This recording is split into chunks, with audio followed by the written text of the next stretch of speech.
বরিশাল বিভাগে ৫ মাসের বিএনপির পূর্ণাঙ্গ কার্যক্রম অগ্রগতি নেই, তৃণমূল হতাশ। রোববার নিবন্ধনের আবেদন জমা দেবে এনসিপি। রাষ্ট্রপতি নির্বাচনে ইলেকটোরাল কলেজ ব্যবস্থা সম্পূর্ণ অগ্রযোগ্য সালাউদ্দিন আহমেদ। এনসিপির মতো প্রতিষ্ঠান গঠনের তাগিদ অনুভব করছে দলগুলো। এবারকেয়ার হাসপাতালে স্বাস্থ্য পরীক্ষা করালেন খালেদা জিয়া। এতক্ষণ শুনছিলেন সংবাদ শিরোনাম, এখন বিস্তারিত। বরিশাল বিভাগে এনসিপির সাংগঠনিক কাঠামো পূর্ণাঙ্গ উদ্যোগে শুরু হয়েছিল গত জানুয়ারিতে। লক্ষ্য ছিল ৩ মাসের মধ্যে বিভাগের ৮টি সাংগঠনিক জেলা সম্মেলনের মধ্যে কমিটি গঠন করে তৃণমূল পর্যন্ত দলীয় কার্যক্রম অগ্রগতি করা। কিন্তু ৫ মাসে পেরিয়ে গেল, সেই কার্যক্রম কোনো অগ্রগতি নেই।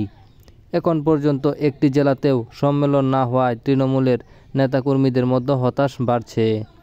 বেশিরভাগ জেলায়, উপজেলা, ইউনিয়নে পূর্ণাঙ্গ কমিটি না থাকার দলীয় শৃঙ্খলা বিঘ্ন হচ্ছে।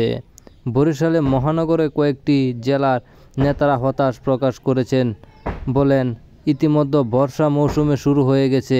এই সময়ে সম্মেলন আয়োজন বেশ কঠিন। ফলে আগামী শুষ্ক মৌসুমের আগে এসব সম্মেলন সম্পন্ন করা যায় কিনা তা নিয়ে দেখা দিয়েছে অনিশ্চয়তা।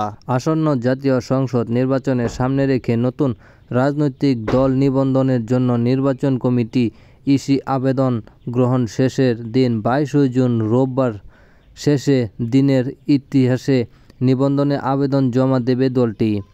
এখন চলছে দলটির শেষ মুহূর্তের প্রস্তুতি।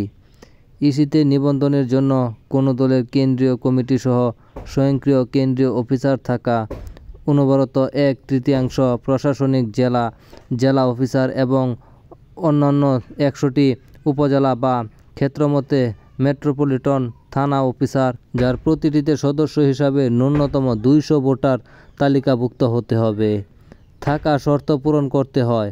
পাশাপাশি দলের সংগঠন ষড়যন্ত্রে কিছু বিষয় উল্লেখ থাকতে হয়।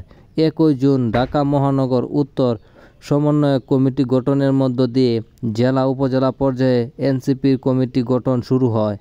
গতকাল বুধবার পর্যন্ত দেশের 33টি জেলা ও 127টি উপজেলা সমন্বয়ক কমিটি করেছে এনসিপি।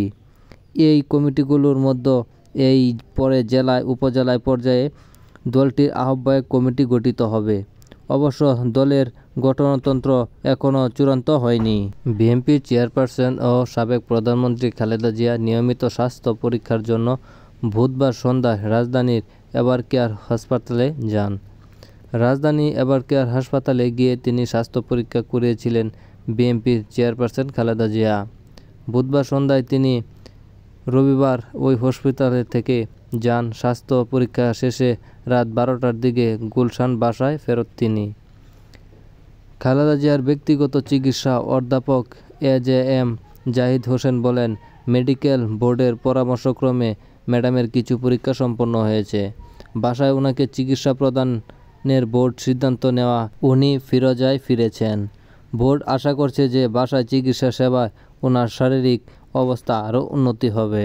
জাতীয় ঐক্যমত্য কমিশনের সঙ্গে রাজনৈতিক দলগুলোর দ্বিতীয় পর্যায়ে আলোচনা বিরতিতে সাংবাদিকদের সঙ্গে কথা বলেন বিএনপির স্থায়ী কমিটির সদস্য সালাউদ্দিন আহমেদ। রাষ্ট্রপতি নির্বাচনে জাতীয় ঐক্যমত্য কমিশনের প্রস্তাবিত ইলেকটোরাল কলেজ ব্যবস্থাকে সম্পূর্ণ অগ্রহণযোগ্য বলেছেন বিএনপির স্থায়ী কমিটির সদস্য সালাউদ্দিন আহমেদ। তিনি বলেন, জনগণের ভোটাধিকার হরণে ব্যবস্থাকে আরেকটি ছলচাতুরি হিসাবে দেখা হচ্ছে। বুধবার রাজনৈতিক ফরেন সার্ভিস একাডেমিতে জাতীয় ঐক্যমত্য কমিশনের সঙ্গে রাজনৈতিক দলগুলোর দ্বিতীয় পর্যায়ে তৃতীয় বৈঠকের আলোচনা শেষে বিকেলে সাংবাদিকদের এসব কথা বলেন সালাউদ্দিন আহমেদ। বর্তমান সংসদীয় ব্যবস্থা জাতীয় সংসদের সদস্যদের ভোটার রাষ্ট্রপতি নির্বাচন হওয়ার উচিত বলে মনে করেন বিএনপি স্থায়ী কমিটির সদস্য। তিনি বলেন, 70,000 স্থায়ী সরকারের জনপ্রতিনিধিকে ভোট করে প্রতিদিন নির্বাচন করার প্রস্তুত তাদের কাছে এখন গ্রহণযোগ্য নয়।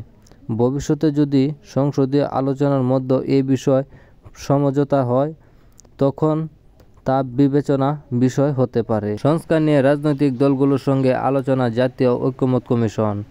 আজ বুধবার রাজনৈতিক ফরেন সার্ভিস একাডেমিতে সাংবিধানিক বিভিন্ন প্রতিষ্ঠানে নিয়োগ দেওয়ার জন্য জাতীয় সংবিধান কাউন্সিলের মতে প্রতিষ্ঠানের সংগঠন নিয়ে বিষয়ে রাজনৈতিক দলগুলোর তাগিদ অনুভব করছে বলে মনে করছেন জাতীয় ঐকমত্য কমিশনের সভাপতি অধ্যাপক আলী রিয়াজ।